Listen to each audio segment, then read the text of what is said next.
Bună ziua, dragi invitați! Sunt Corina Ținta, Affiliate Marketer Pod și în această scurtă emisiune vom discuta despre importanța comunicării în societatea de astăzi cu o amică de-a mea, Teodora Dima, profesor de română la Liceul Petru din Roman. În primul rând, Teodora, bine ai venit în Bună, Corina! emisiune. Trebuie să vorbim mai tare ca să ne auzim. Da, desigur. Mă auzi? Da, sigur. Ok. Deci, am ales această temă pentru că este foarte importantă comunicarea pentru meseria pe care am ales-o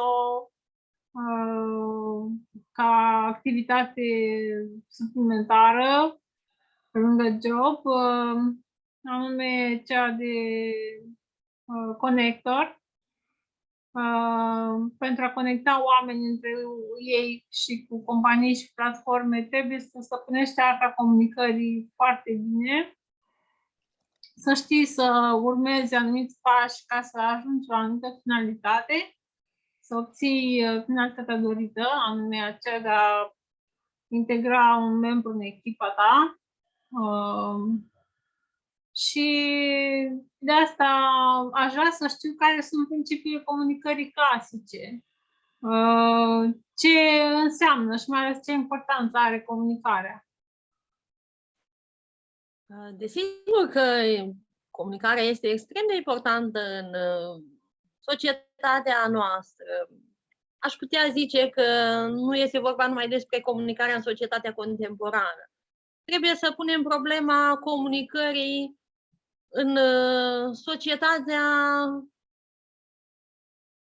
din toate timpurile, în societățile din toate timpurile. De exemplu, fără comunicare nu există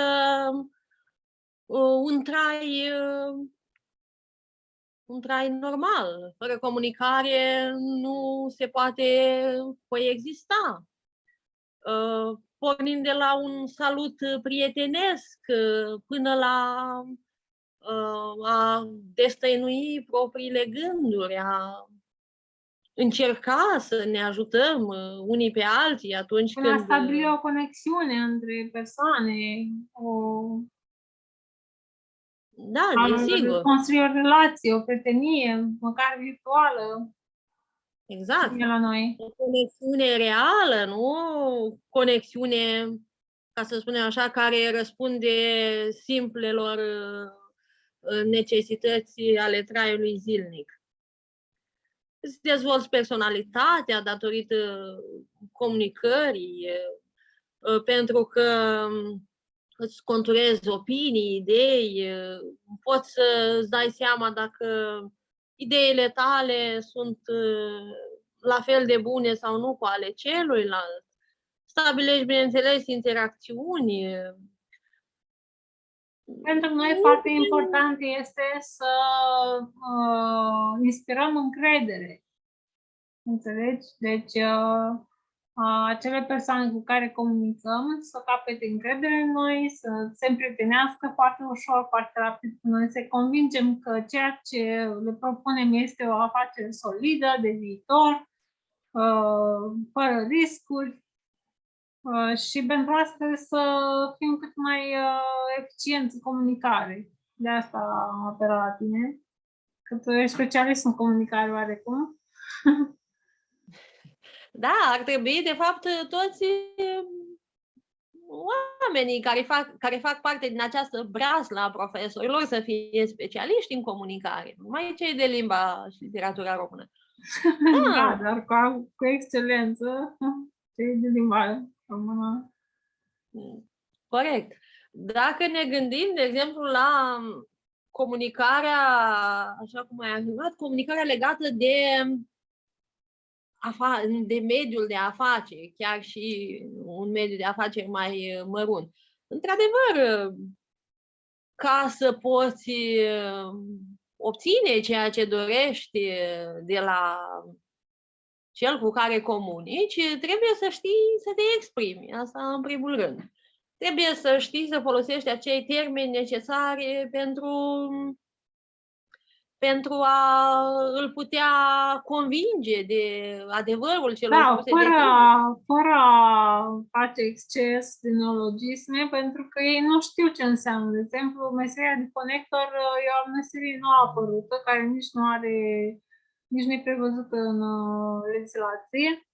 Și dacă îi spun unui om că vreau să-l fac conector, o să rămână în ceață și o să se întrebe ce vreau de la el. Deci trebuie să ne exprimăm cât mai fluent și cât mai simplu.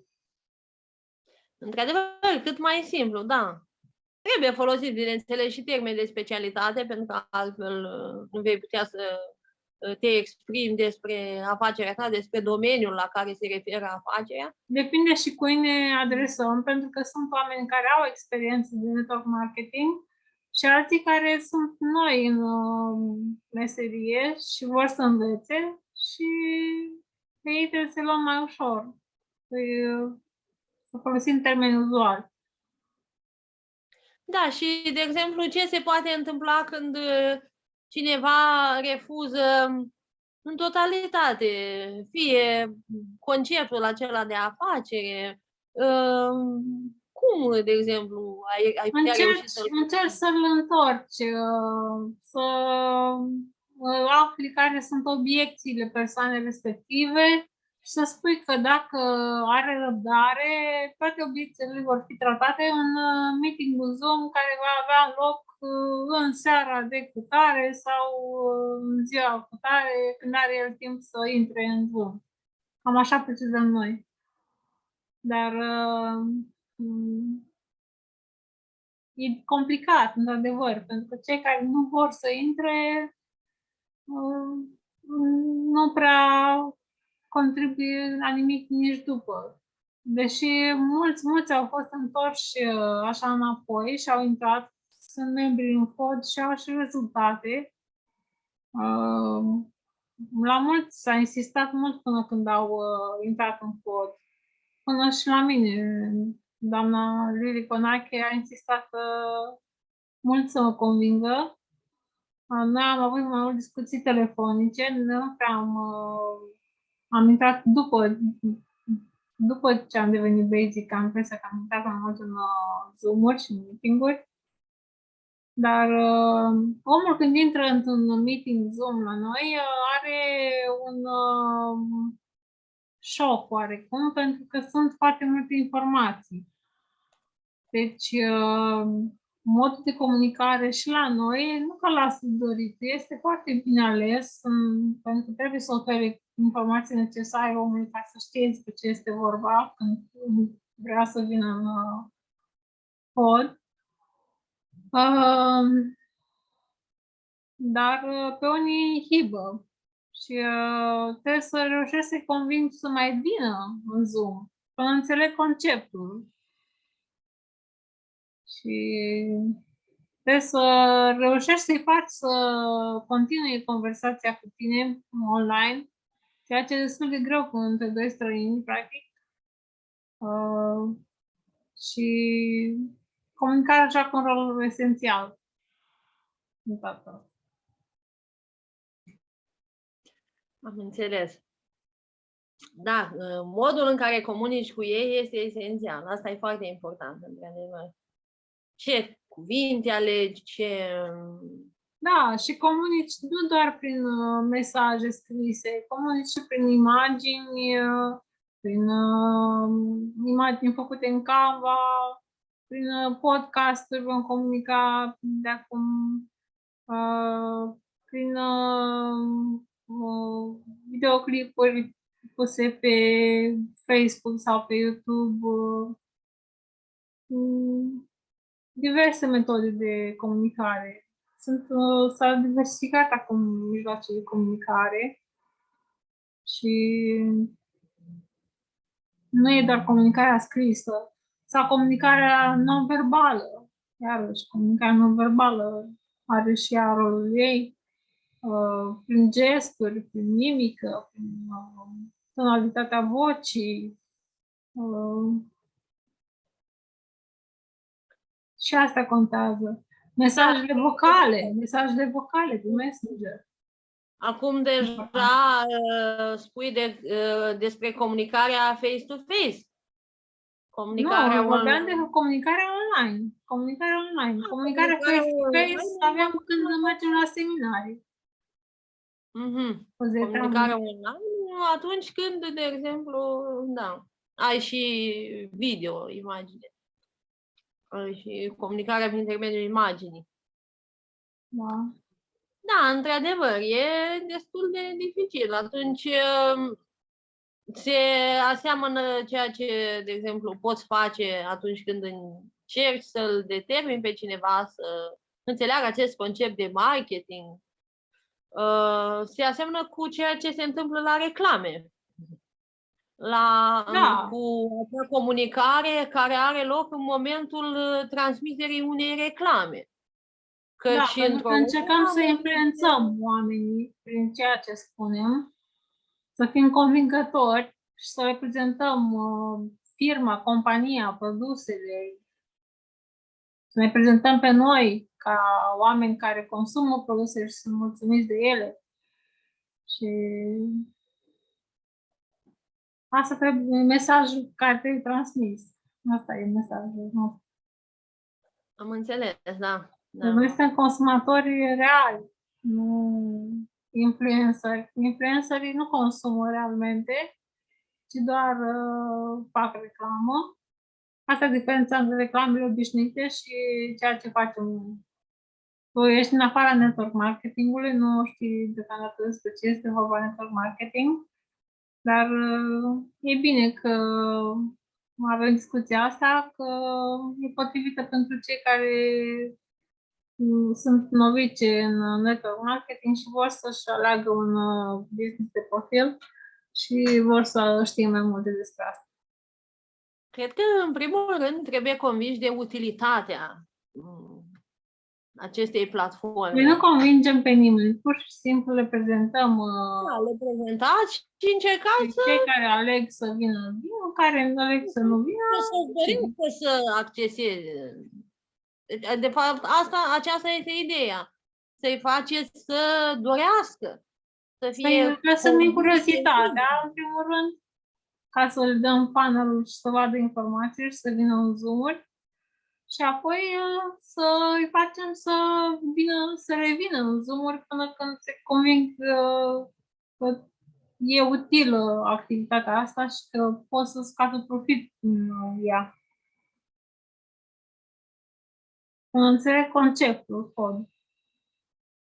Înțeleg conceptul, dar ideea este părerea mea este să înțeleagă și utilitatea activității în sine. Ce beneficiu îi aduce în viața lui prezența pe platformă sau înscrierea pe platformă.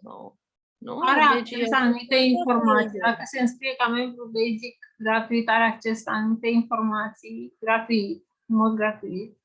Apoi, dacă avansează și își ia un abonament premium, are mai multe drepturi, mai multe informații disponibile și este învățat cum să își facă propria echipă, primește un funnel cu care să își poată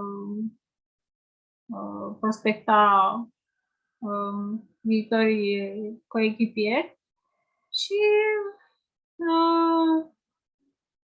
este învățat și cum să-și facă afacerea, cum să-și conducă afacerea și ce beneficii are în afacerea respectivă. Dacă cineva intră cu abonament la el, deja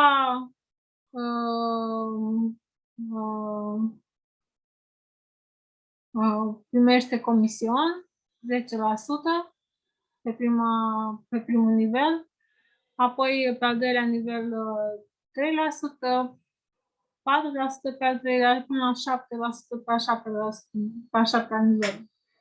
O scuze, la 2%. Am înțeles. Deci, Asta nu pot, dar se câștigă și din companii. Din companii se câștigă conform planului de compensare al fiecărei companii în parte. Cu cât se înscrie mai multe companii, cu atât are mai multe surse de venit. Dacă își face treaba cum trebuie, evident. am înțeles.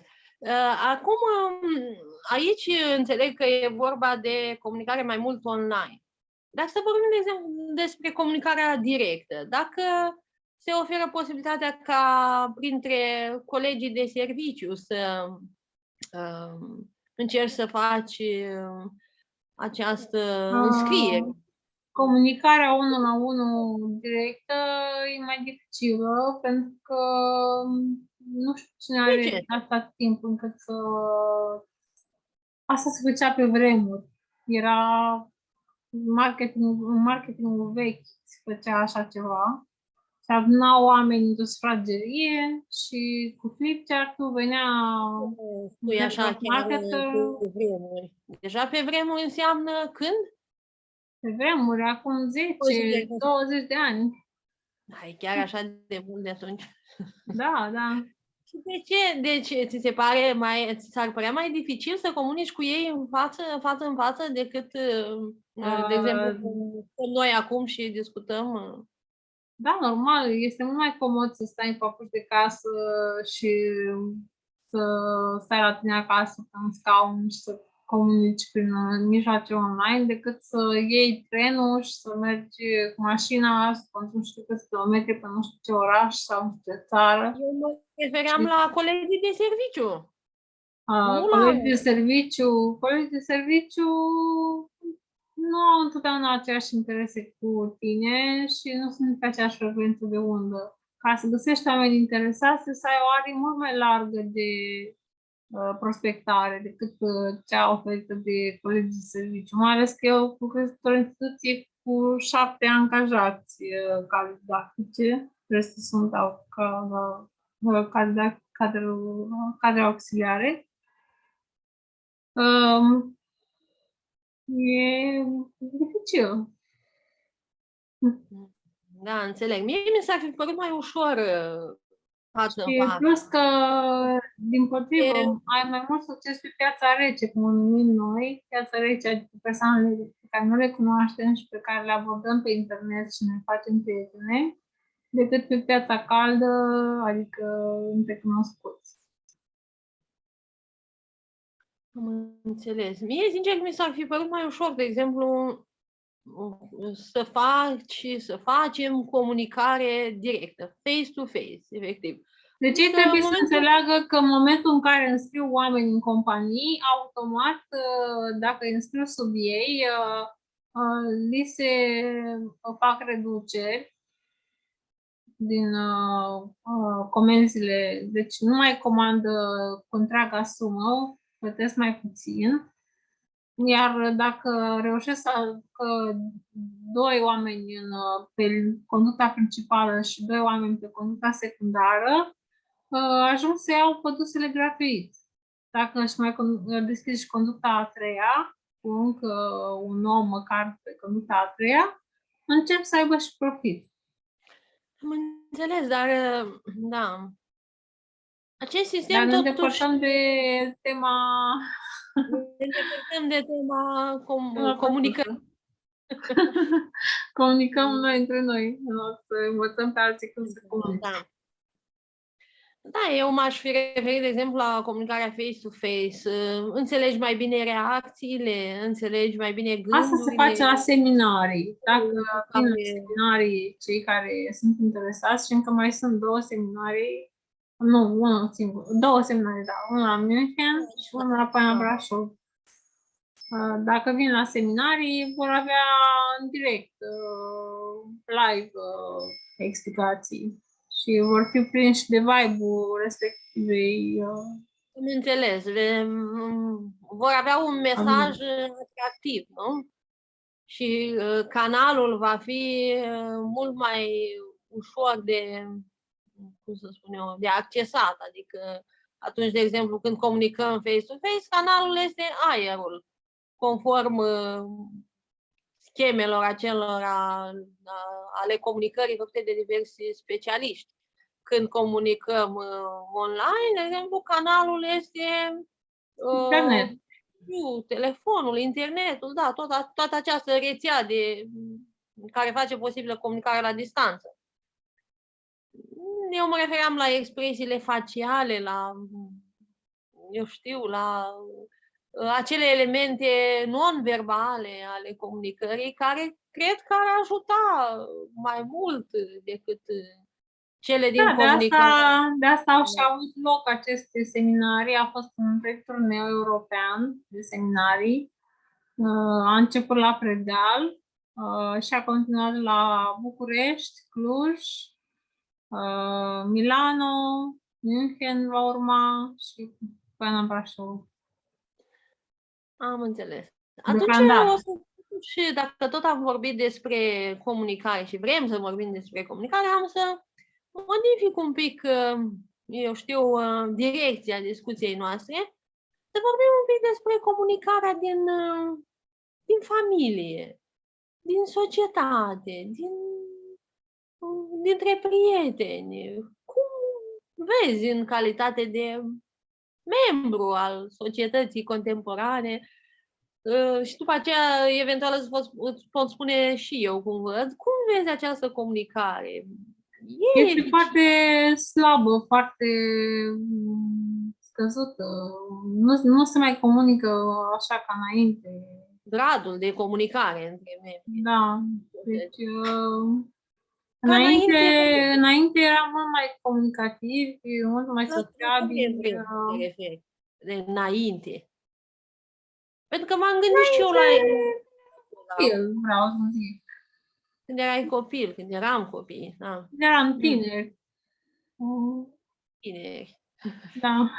Acum am și o vârstă, am peste 40, nu mai sunt așa tânără. Comunicam mai ușor în tinerețe. Da. Dar oare aceasta era o caracteristică a unei singure familii sau în toate familiile se întâmplă acest lucru? Dar eu m-am referit la comunicarea în general, nu la comunicarea în familie. La comunicarea în familie depinde de la familie la familie, cât de strânsă și unită e. Ceea ce observ din experiența mea este că nu se comunică, nu se discută problemele reale ale fiecăruia sau chiar dacă se discută, tendința este de a le da la o parte pentru că par mult mai prea complicate. Mă refer, de exemplu, la adolescenții din ziua de azi. Ei suferă oarecum, suferă și acasă, uneori suferă și la școală, pentru că la școală profesorii încearcă să facă școală cu ei și nu comunicare personală, să spun așa. Cred că e o boală a zilelor noastre, lipsa de comunicare. Boală a zilelor noastre, dar chiar mă gândeam zilele trecute la comunicarea din timpurile mai de demult. Mă refer, de exemplu, la timpurile în care la care se referă romanul Moromeții de Marin Preda. Da, când se adunau la poiana lui, cum îl chema? Iocan, exact. Ce ne învață această carte? Sau, de fapt, ce ne transmite, nu că ce ne învață, ce ne transmite? Așa cum apare și în interpretările clasice ale romanului, una dintre teme este lipsa comunicării. Lipsa comunicării în familie, lipsa comunicării în societate. Și observăm cum personajul principal va fi părăsit de către fii, tocmai pentru că nu a reușit să-i facă să înțeleagă ce își dorește el de la ei. Da, dar atunci a fost și un context social. Era un context social, dar eu cred că acest context social nu este chiar foarte îndepărtat de cel de astăzi, ca modalitate de organizare. În sensul că nu cred totuși că oamenii au evoluat atât de mult. Sunt alte generații, adevărat. De acum vorbim de generațiile din urmă cu 100 de ani. Dar de aproape 100 de ani. Dar nu cred totuși că la nivel macro-social lumea a evoluat atât de mult încât să fie capabilă să facă o comunicare reală, cel puțin în sânul familiei, dar și în societate. Și aici ar trebui poate lucrat, să spun așa, cu Da, tot. că este foarte important, deci să stabilești niște etape ale comunicării în așa fel încât să înlănțuie coerent și să conducă la o finalitate dorită de tine și benefică și pentru percepționarul Da, comunicării. într-adevăr, dacă vorbim de etape ale comunicării pe care trebuie să le respecti, cred că trebuie să faci și acest lucru, dar de multe ori cred că trebuie să ai în vedere un lucru pe care trebuie să-l exerciți, empatia. Dacă lipsește empatia și dorința de a empatiza, nu cred că este niciun tip de comunicare. Da, și trebuie să știi și să asculți unde asta vorbești. Exact. Presupunem că educația societății, informația care apare peste tot în societate, ar fi să spunem așa, o pârghie necesară care le-ar asigura oamenilor dorința de a comunica, dorința de a empatiza, dar cred că totuși nu se întâmplă acest lucru. Este foarte greu să aibă loc acest lucru. Oamenii sunt grăbiți, oamenii sunt interesați de câștig, oamenii sunt interesați de aș vedea, de un câștig material de multe ori. Astfel încât de multe ori în societate este lăsată pe ultimul plan această comunicare, această dorință de a înțelege pe celălalt. Dar noi, ca, nu știu, persoane educate, cred că putem cumva contribui la îmbunătățirea acestei situații, acestor lucruri. Prin exemplul personal, bineînțeles, cam aici voiam să ating un punct al ideii acestea de comunicare. Ce altceva? După tine, câte forme îmbracă comunicarea?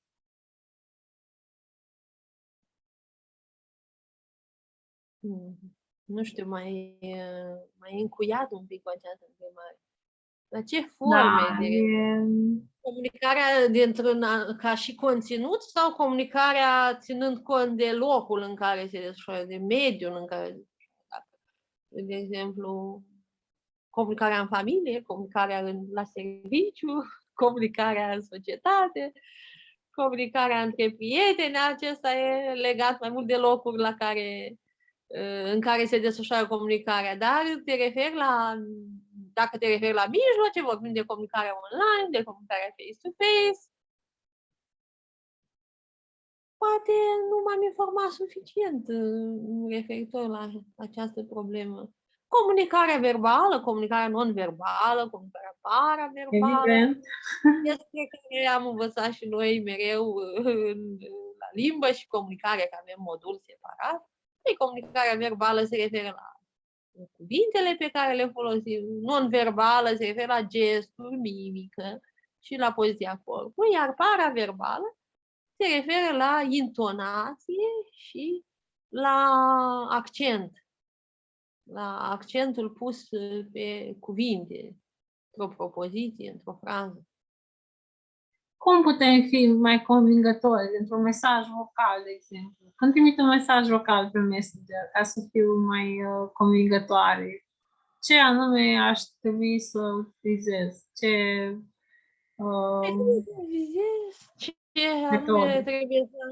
Pe ce să pui accent? Trebuie să ai în vedere termenii folosiți, trebuie să te adaptezi la modul de gândire al interlocutorului. De La exemplu, dacă ocupația interlocutorului, evident, ocupație, da, așa, exact, aceasta vreau să spun și la eu, experiența pe care o are în network marketing. sau un alt domeniu. Trebuie să ai în vedere și ceea ce am spus, intonația,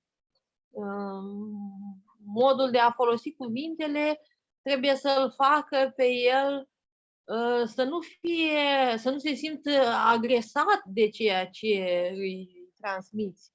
Ca în unele reclame. Deci trebuie să faci o persoasiune, adică o convingere subtilă. Trebuie să-l faci ca el să-și dorească să înțeleagă ceea ce spui și nu să-i oferi totul ca și cum ai încerca să-l obligi. Să-l forțezi să intre pe făgașul pe care vrei tu. Da, deci ca și la reclame, vedem unele destul de care ne violentează auzul, Da, tocmai. înțelegerea. Noi evităm să ne uităm la Am televizor, că televizor. nu prea Asta e avem ce problema. vedea la televizor. Dar altele reclame plăcute care îți atrag atenția în mod subtil, să spunem, și atunci normal că tu vei fi interesat de la sine, fără să-ți dai seama că Îți intră reclama în subconștient. exact. Și Așa și noi trebuie să intrăm în subconștientul persoanelor cu care comunicăm, cred. Cumva. nu trebuie nici să manipulăm în mod excesiv acel cumpărător sau pentru că în momentul Potențial acela cumpărător. De da, fapt, la un potențial coechipier. potențial coechipier, da? Nu trebuie nici manipulat în mod excesiv prin aceste mijloace, pentru că la un moment dat își va da seama și nu va mai dori. Da, păi în niciun caz nu trebuie să se simtă manipulat. Trebuie să simtă că îi vrem binele, că vrem să-l informăm în legătură cu un concept revoluționar, anume Casa Verde, în care produsele clasice din supermarketuri și alte magazine sunt înlocuite cu produse bio, făcute în companii de MLM, produse de calitate, care sunt devin accesibile prin înscrierea MLM, deoarece se oferă reduceri foarte atractive și procesul de recomandare a produselor duce la dobândirea de venituri suplimentare. Deci folosești, recomanzi, câștigi. Cam asta e sistemul în network marketing. Bine. Ok, dacă vrei să închidem conversația, da. ne oprim aici și eventual reluăm conversația. Ai să poți lega? Da, deci noi ne luăm aici la revedere de la revedere. noastră. Sperăm să putem o altă dată discuția face to face. Ok, sperăm să ne vedem. Bine, la revedere! La revedere! Mulțumesc!